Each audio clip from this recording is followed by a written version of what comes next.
Hi guys, welcome back. We're all set up now. We've got a couple of baits out. I've got a spare rig here. I'm going to show you how to bait up in a second. But before I do, I just want to explain something. So, a couple of you have viewed the video already. So some of you, I don't know who it was, but some of you would have noticed that I uploaded 3 or 4 videos and then removed them. It was all the same video.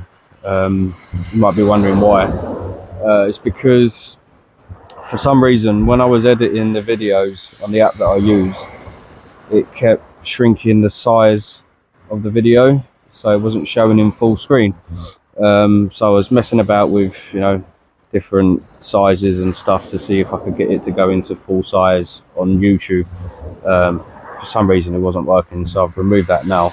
I'll try and get that same video back up. It's basically just the video of how I make this up and over dongle rig. Yeah, so right, anyway, while I'm waiting for some bites, I'll show you how to bait up. So I'll go over the rig again quickly for anyone that hasn't seen the video. So we've got from the top an up and over clip, or a genie clip as they're also called. Then we've got 60-pound rig body line.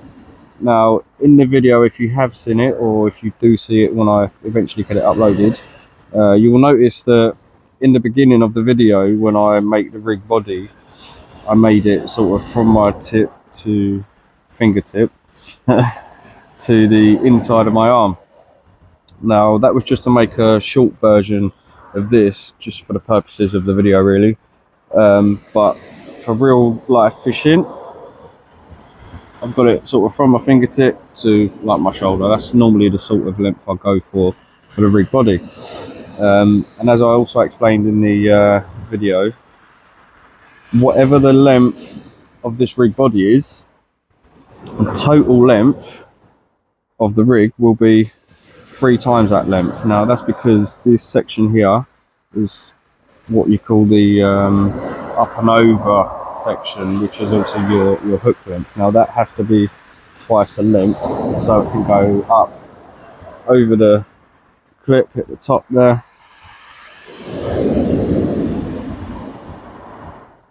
like that, and then back down, so it clips into your splashdown clip like that, so it's nice and streamlined for when you cast. Right, so I'll go over the components quickly again. So as I said, you've got up and over clip at the top, 60-pound rig body, a bead, pulley bead, still tangled up, pulley bead with a clip clipped onto a splashdown clip. Now obviously if you're not using a dongle and you use a normal hook, so obviously your hooks will go in there, but because I'm using a dongle, I've put a split ring on the end, and now this split ring will go in there. I'll show you again later.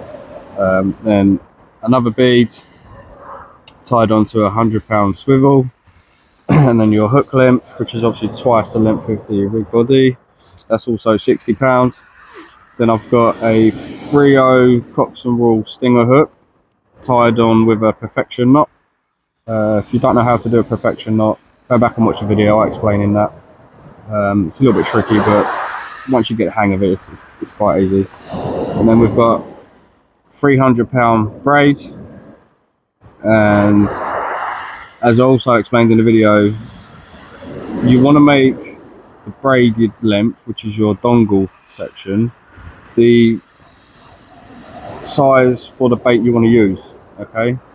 You don't want it too long or too short, because you want this split ring here. I'll come a bit closer and show you. So there's your hook with your dongle, and then obviously we've got a few knots in there to help hold the bait on when you tie it on, and then there's the split ring. Now that is what clips into the splashdown clip, so obviously stop it flapping about when you cast. Right, so let's get some bait on. Now tonight I'm fishing for the thornbacks, so I'm going to be using herring, and some bluey. So first things first, as I said, you want to get the size of the front dongle braided line. So you cut it to size, cut it in half again, down the middle like that.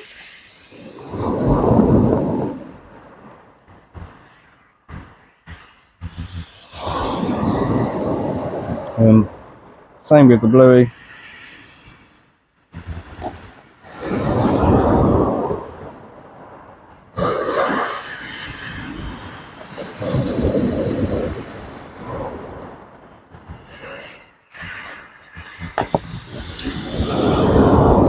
Get your bait elastic. Right, now what I like to do is just put a little bit of bait elastic round the braid on the dongle, just to get you started and help you tie it on. Then you get your herring. Now you want to sit the hook just above the herring, so your braided line goes across the top there.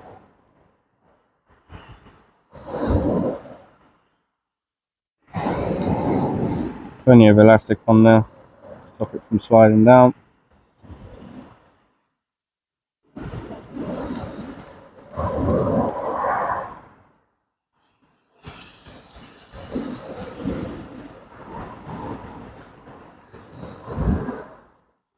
Alright, and then lay the bluey across the top of the herring, and then wrap the two together.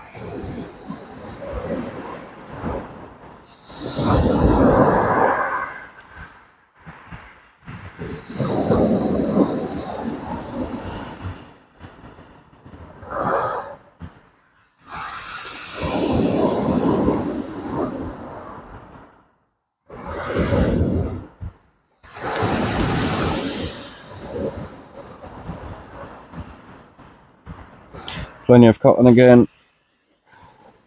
If you don't want any fish to pull it down, pull it off the braid,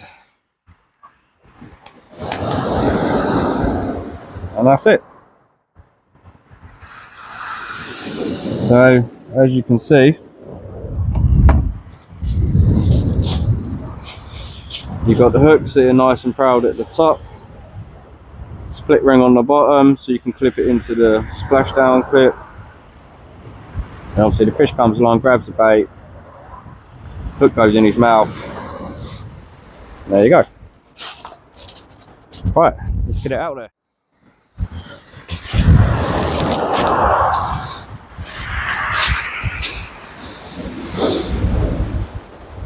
Right guys, as you can see, we're getting plagued by dogfish.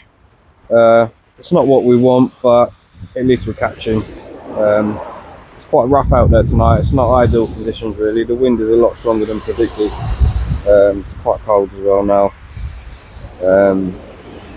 Starting to ebb out now. Hopefully with a bit of a tide run, it might bring on some better fish. You know, obviously we're here for the thornbacks, but at the moment I'll be happy to get anything other than the dreaded dogfish.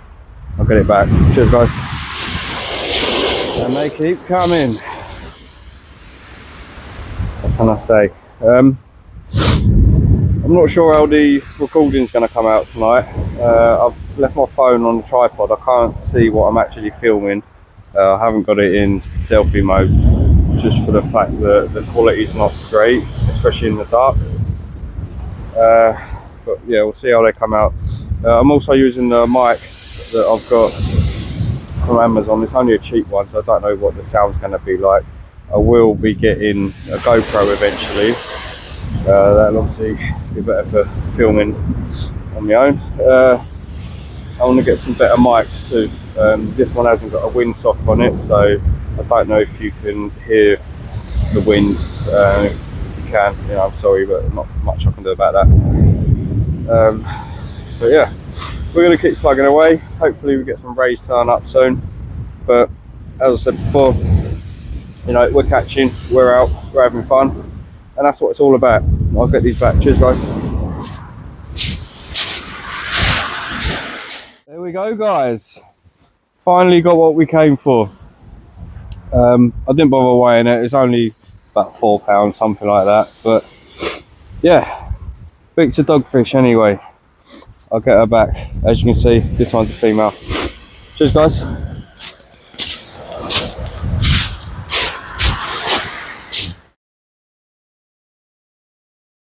Unfortunately, in this video, my mic had stopped working. I think the battery had run out. But at least now I know how long it will last in a session. Next time, I'll just make sure I switch over to the spare mic a bit sooner. Basically, I was just saying that other than the one ray I had, it was pretty much a dogfisher cast. But at this point, even the dogfish had gone off the feed, so it was time to pack up and go home. I don't know when I'll be out next, in the near future, but I do have a trip planned to Wales at the end of the month, targeting the blonde, small-eyed, spotted, stuff like that. So we'll see how that goes. Thanks again for watching, and I hope this video comes out in full screen. I think I've got it right now, but if there's any issues, please let me know in the comments. Thanks, guys. See you on the next one.